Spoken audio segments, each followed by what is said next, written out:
So here we find ourselves again. Again, I'd like to disclose my conversation topics are raw. They're not rehearsed, obviously. Hence that I'm not sitting behind a desk or in a studio. And they just come off the cuff of whatever I feel Spirit wants me to talk about. I am not, military hiring event. I am not a doctor. Certainly not a lawyer. I am not a psychiatrist. And I am not a psychologist. I am in the medical field, but most of the time what I talk about is things that are commonsensical or should be, or topics of interest for me. Experiences I've lived through, or experiences that I feel that would, if retold, possibly help someone else out there that maybe is experiencing something that I once went through, and therefore it may help them. If nothing else, to maybe inspire them to research or to reach out to a professional for the purpose of gaining insight and making their lives better. Okay, so here we go. As previously discussed, I stated in another video that I think that there are positive as well as negative codependencies. Maybe it should be called something else, like interdependency. We will get to the end and then you decide. So we're going to take the negative first. So a negative codependency, from what my understanding is when, let's say for example, you meet someone and you have no clue, because they don't come with labels. People don't. We're humans. So we're not objects sitting on a shelf with labels on them that tell you each and everything we've ever experienced in life prior to you getting to us. So sometimes we may come broken. And I use that term very lightly. We may come with a fragmented sense of self, or lots of trauma, or like the last video, CPTSD, or the trauma of having had poor relationships, or even in your upbringing, the ones that were supposed to shelter you and make you feel safe. Maybe you did not feel safe when you were growing up. I'm going to put myself in both of the equations, in that I've experienced CPTSD, and I've experienced not having good parenting skills, as I was an extraordinarily young parent, which one day I'll disclose, but I'm not ready to do that now. So you can only work with what you have.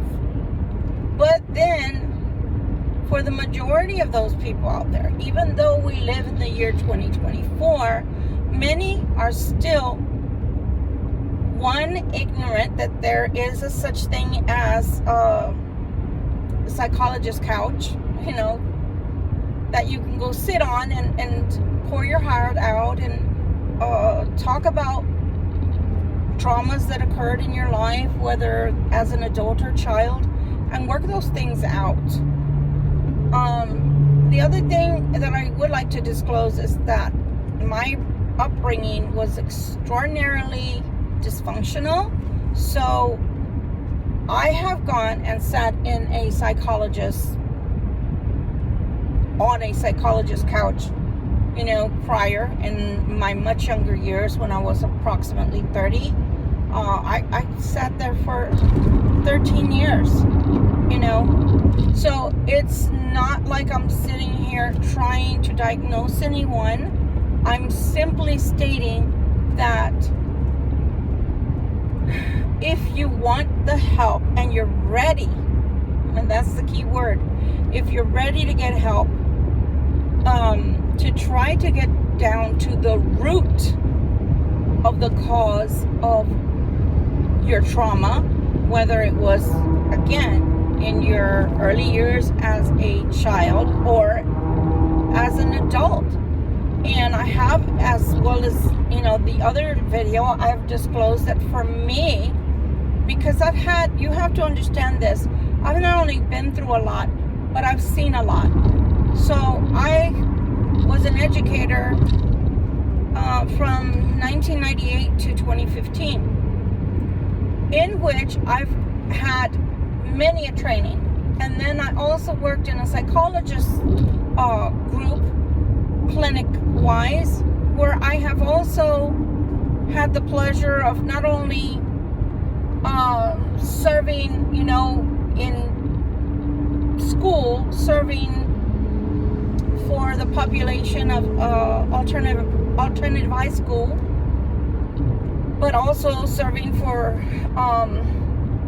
individuals that were 17 through 21 who had intellectual and physical disabilities, as well as mental disorders. And then, of course, working in the clinical setting, working in a psychologist group office clinic, where we not only had regular counseling that the doctors and psychologists gave to their patients, but also I was in charge of having to help out with the court-ordered anger management classes, as well as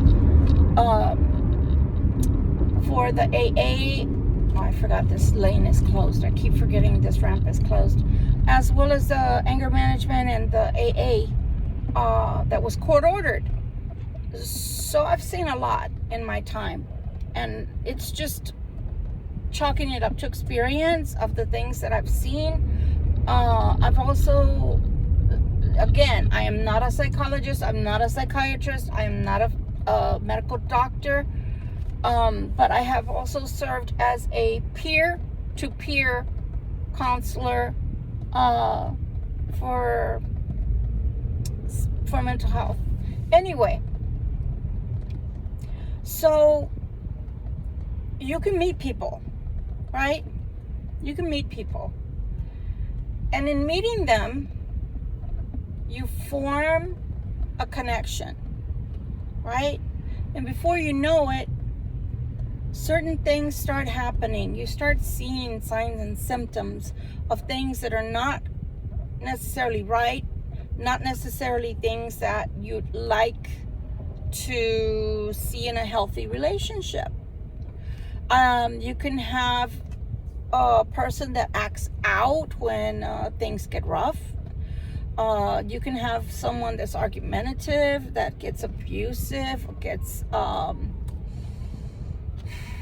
irate very easily irritable, irritated, or even someone who seems to be constantly depressed. And again, those signs and symptoms weren't there upon meeting this individual. You can have those that are physically abusive, and then you can also have narcissistic tendencies in some folks that we meet. And then, of course, you can have trauma bonding, where possibly they do tell you some of what's happened to them in their life. They disclose it to you, but they don't go get help for it from a professional. But they do talk to you about some of what they've experienced. But they're not comfortable talking to you about everything that they've experienced. And so therefore, it's a cycle. It's a vicious cycle of lack of trust on their part, of lack of being able to be totally intimate in the connection, lack of being able to be totally open, lack of being able to be totally receptive. They can only let you in so far. And then they, like, I'm sorry to say it this way, but that's the only analogy I have right now while I'm driving, is they, like a crab, go back into their shell. And the person that they've bonded with, because otherwise, when they are receptive, they are very warm, very cheerful people.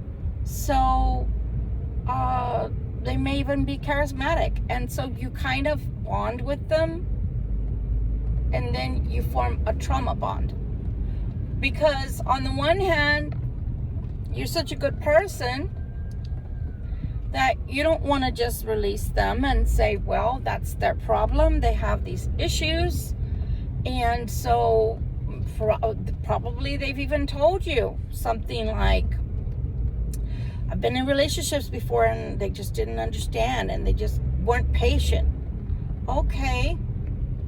All of those things are wonderful to know. All of those things. I'm going to go out on a limb. And I'm going to say that once in a blue moon, you're going to encounter a significant other, and you're the one with the trauma. And that person can love you so much and be ever so patient with you that yes, you can little by little through the years, you can heal. You can heal.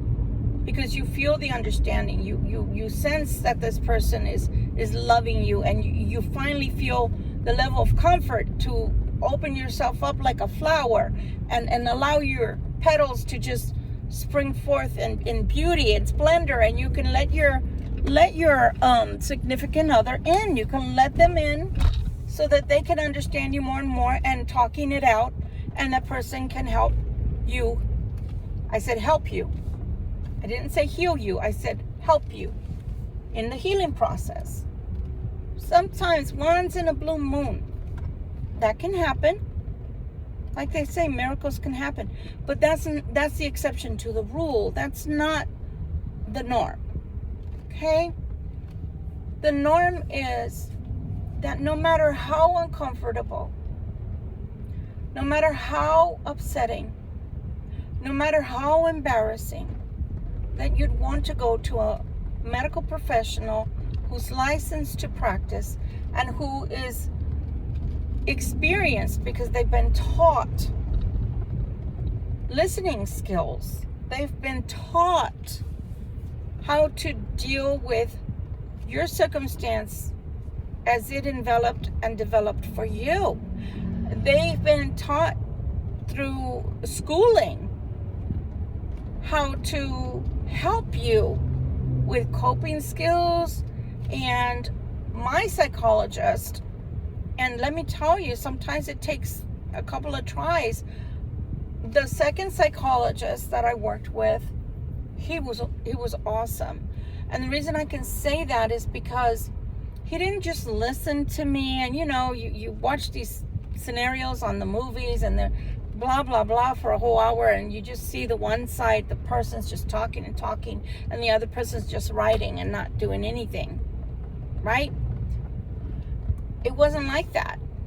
He would literally send me home with homework so I could work on myself and I could work through the situations that had happened to me. And I'm going to sit here and tell you that there's still things that need to be worked out. That the hurt that is caused is a deep wound. It's a deep wound.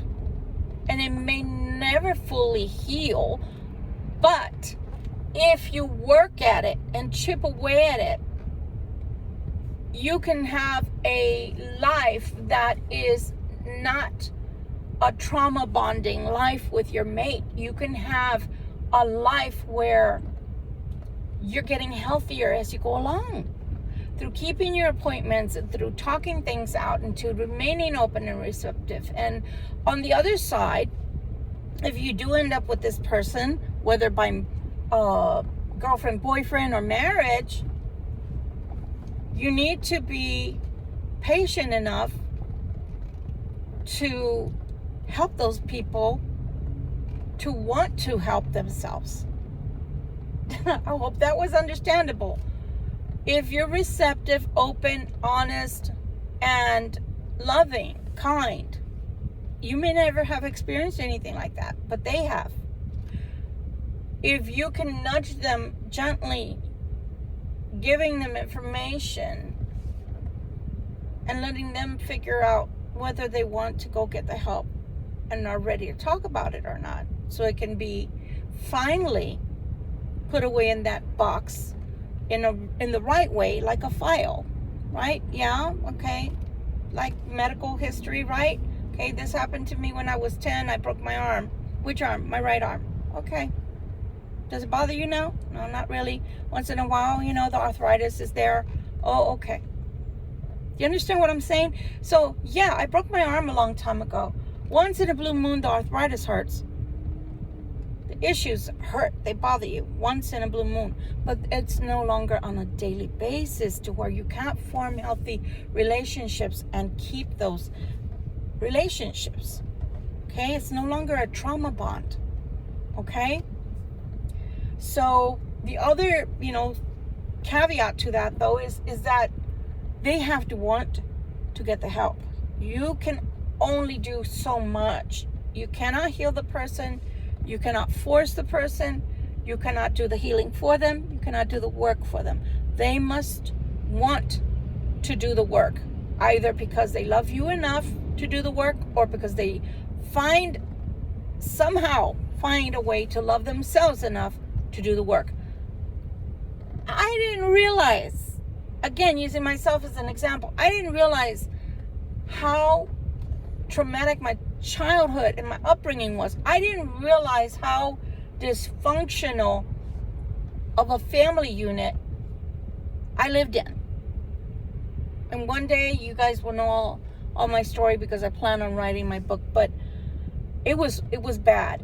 It was bad.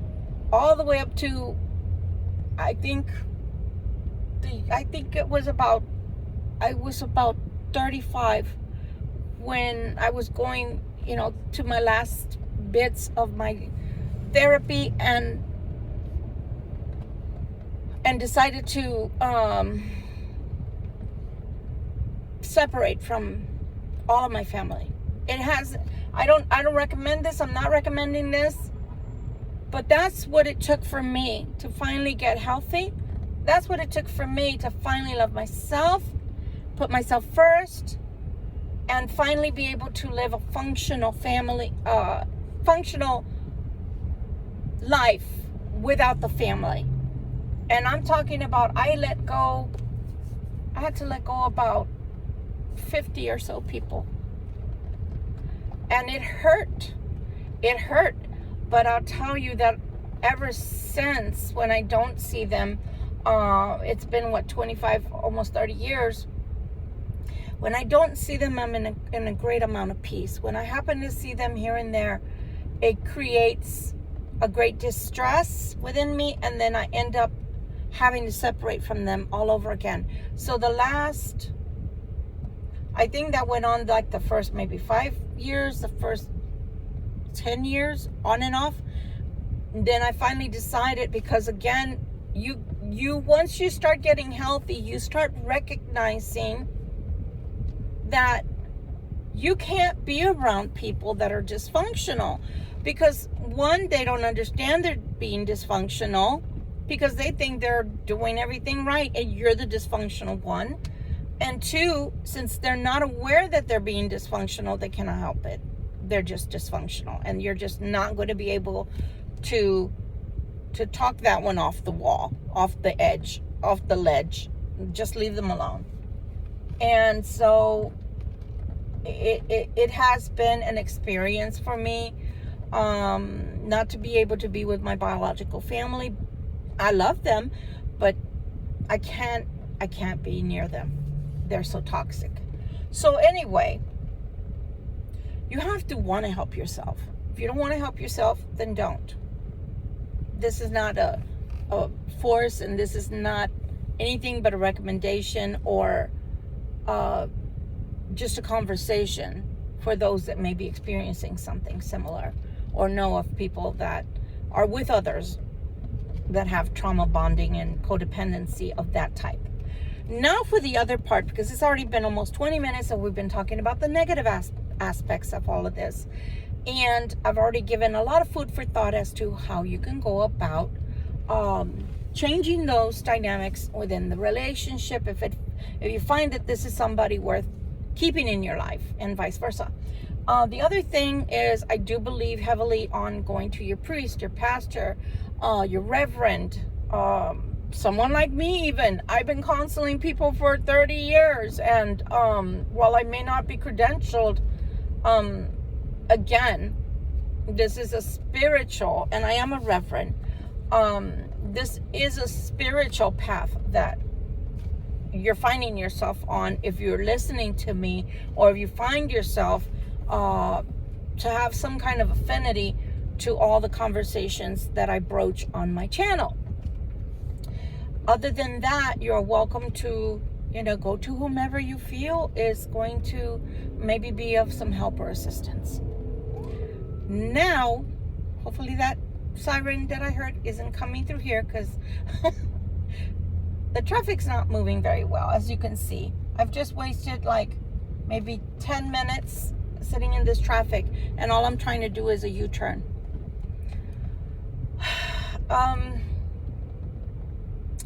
Now I want to talk about codependency of another sort. Again, that's what I'm calling it, codependency. For me,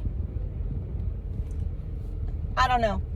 Again, these are just my opinions. Take that in a grain of salt and wash it away or wash it down. I care not. For me, a positive codependency, or as I like to call it, interdependency. I'm going to use a non-personal relationship type of interdependency to give an example, and then I'll go into the human interdependency. So at work, for instance, let's say in one of my jobs, I was a referral coordinator. So the first thing that had to happen was the referral had to be sent in from another office to one of our, for one of our doctors to see them as the specialist, or even as a PCP. And my team, which I was a part of, because there were 4 of us, were interdependent on each other. We had a codependency on each other. We were interdependent on each other in that every one of us had a different Bible, because that's what you call it in the medical field. You call it your Bible, in which you have, like in the referral coordinating department, you would have all the doctors that you typically refer out to, all the specialty doctors that you would refer out to.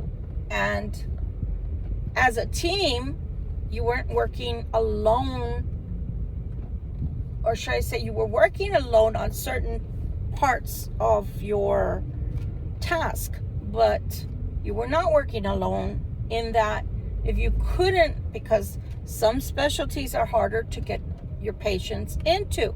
So in that respect, sometimes I would have to go to another referral coordinator and say, hey, do you have a doctor for this particular specialty, and vice versa. And when we would find a new doctor, a new specialist, we would share it amongst the 4, and they would write the information down, and they would jot it and put it into their Bible so that they wouldn't have to ask again, and vice versa. Do you understand? There's an interdependency right there. There's a codependency. So there are, for me, and I'm not a psychologist, but I have studied a lot of psychology, because the major of mine was psychology, and I haven't finished my degree, my bachelor's, but you would not have an inkling as to how many classes. Don't go around me. Do not go around me. This person needs to calm down and just wait their turn. So anyway, so I was rudely interrupted. So for me,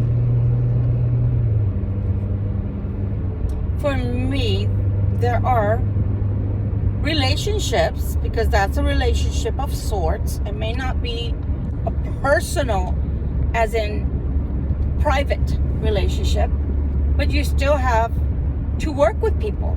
You still have to be dependent on what they can bring to the table, and vice versa. At the end of the month, we were all responsible for 1,500 referrals for the month. So if I didn't do my job correctly, then the rest of the referral department would suffer, and vice versa. Okay, the numbers had to match, the numbers had to jive.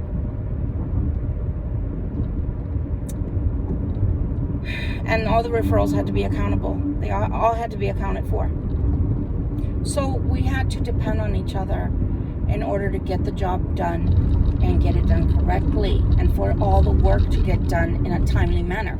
Now let's switch over to the personal side. In a good relationship that's long-term, whether that's a live-in, girlfriend, boyfriend, and I'm using male, female right now, masculine, feminine. In a spiritual marriage, which means it's not a legal marriage, or if it's one like in Texas, we do have marriage by common law. All you have to do in the state of Texas is declare that you're living with someone and call them your spouse in public to someone. And that's all you have to do, and you are legally bound. Legally bound, okay? And then, of course, there's the courthouse that you go stand before a judge. And then there's a marriage license that you can go in. You can get your pastor to marry you, or your preacher, or your priest, whomever. Right? So there's different types of marriages. Whatever relationship you find yourself in, or will find yourself in the future, or have found yourself in the past.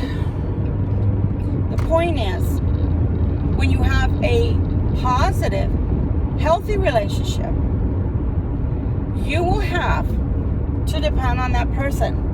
And when you decide to move in with that person, you will have to depend on them. You will have to depend on that they're safe. You will have to depend on that they're sound of mind. You will have to depend on that they have your security in mind, both physical, emotional, and your well-being, as well as financial. Why? Because you gotta eat, the rent, the mortgage, the lights, the water, the car, the insurance, the children, the medication, the doctors, the car repairs. I mean, I could go on and on and on and on and on. Right? All of that, you're depending on them. You're codependent. You're interdependent on each other. And in a good, healthy environment, that's a good thing. It's a good thing. I did a video on, can you depend on your significant other when you're falling? So in a good relationship, there hopefully isn't any falling, or little to none going on. Get off here. And if you are, well, then you should be able to restructure your going-ons, right? Your ongoings, whatever's happening in situations that plague your life, or whether it's picking up, Joey from the baseball, game, and taking Susie to the volleyball, and picking up your spouse and taking them to the doctor, or to the day surgery, or whatever. Pick up the medication. Okay. Pick up the cleaners. Okay. Can you do the wash, because I don't have any clean clothes for tomorrow's work? Okay. Do you think you can vacuum today? Yeah, sure. You're interdependent on each other.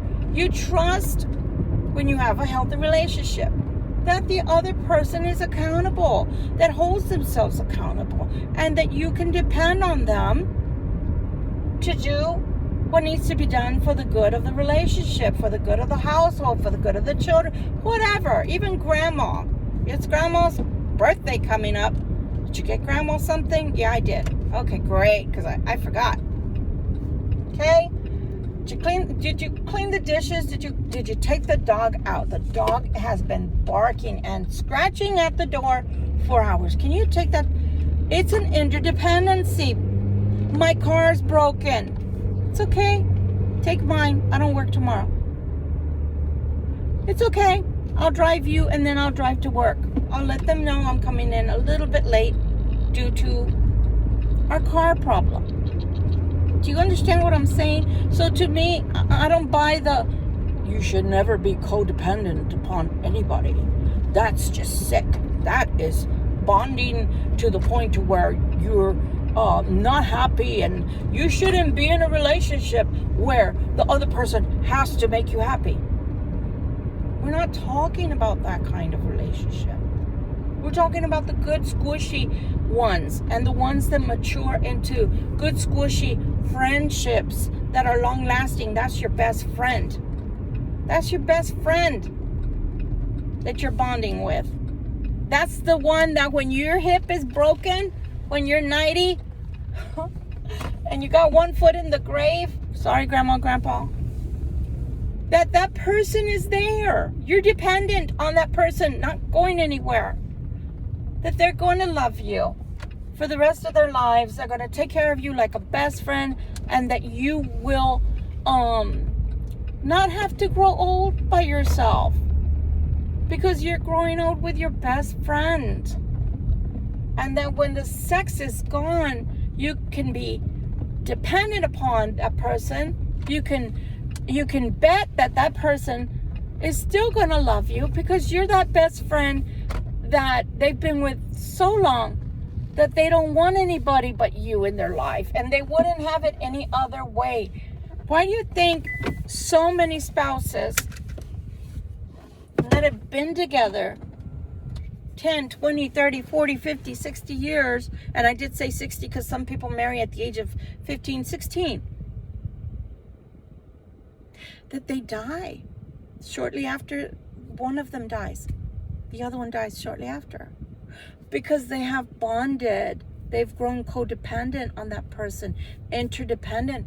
They've gotten used to seeing that person, living with that person, eating with that person, crying with that person, having sickness, having good times, celebrating with that person, having beautiful occasions, having children get married, having children have children, having anniversaries, having, if I said it again, I'm sorry, having work anniversaries, having work retirement, having barbecues, they've seen it all. Whether they've been married 10 years or they've been married 60 years, they've seen it all with that person. Even 3, 5, 6, whatever, building up to that. You as the years go by, you grow dependent on that person. There's healthy dependency and there's non-healthy. Non-healthy. You know, I've seen so much in my years. So many good things, so many bad things. But yeah, you want to be able to be codependent, interdependent with someone that you form a life with. Yeah, you don't want to have to keep telling them to pick up their damn socks for 60 years. You don't want to tell them, do you think you could clean the house since I'm the one that works outside of the house because I'm tired when I come home? Please clean the house so I can feel relaxed when I come in. You think you can cook dinner so that when I come home and I'm the one that works outside of the house, I don't have to come cook? You should be able to be codependent